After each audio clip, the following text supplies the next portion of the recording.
स्वामी समर्थ. मी अर्पिता, तुमचं स्वागत आहे आजच्या आमच्या मिनी ब्लॉग मध्ये. रोजच्या धावपळीमध्ये कधी स्वतःसाठी थांबलात का? मन थकलंय आणि मनाला हवी आहे दिव्य शांतता. तर चला भक्तांनो, श्रद्धा आणि भक्तीने सहभागी व्हा आपल्या एक दिवसीय स्वामी दर्शन यात्रेमध्ये. निष्णाई वर्ल्ड हॉलिडेज सादर करत आहेत खास स्वामी दर्शन यात्रा. चला मग सहलीची सुरुवात करूया गणपती बाप्पाच्या दर्शनाने. आजचं पहिलं दर्शन महडचे श्री वर्धविनायक मंदिर, अष्टविनायक पैकी अत्यंत पूजनीय स्थान. बाप्पाच्या दर्शनाने दिवसाची सुरुवात झाली आणि मन पूर्णपणे प्रसन्न झाले. पुढचा प्रवास आपल्याला घेऊन येतो पळसदरी येथील श्री स्वामी समर्थ मठात. इथली शांतता आणि स्वामींची उपस्थिती मनाला एक वेगळीच ऊर्जा देऊन गेली. तर मग आता भेट देऊया खोपोली येथील श्री गगनगिरी महाराजांच्या मठात.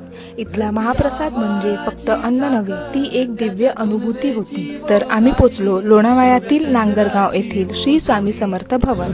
प्रत्येक ठिकाणी स्वामींची कृपा आणि मनाला मिळणारी शांतता अजूनच खोल होत गेली. यात्रेचा अंतिम अध्याय लोणावळ्यातील भव्य नारायणी धामाचे दिव्य आणि मनाला आनंद देणारे सौंदर्य, जिथे प्रवास संपत नाही तर मनाला मिळते एक नवीन ऊर्जा, नवीन विश्वास.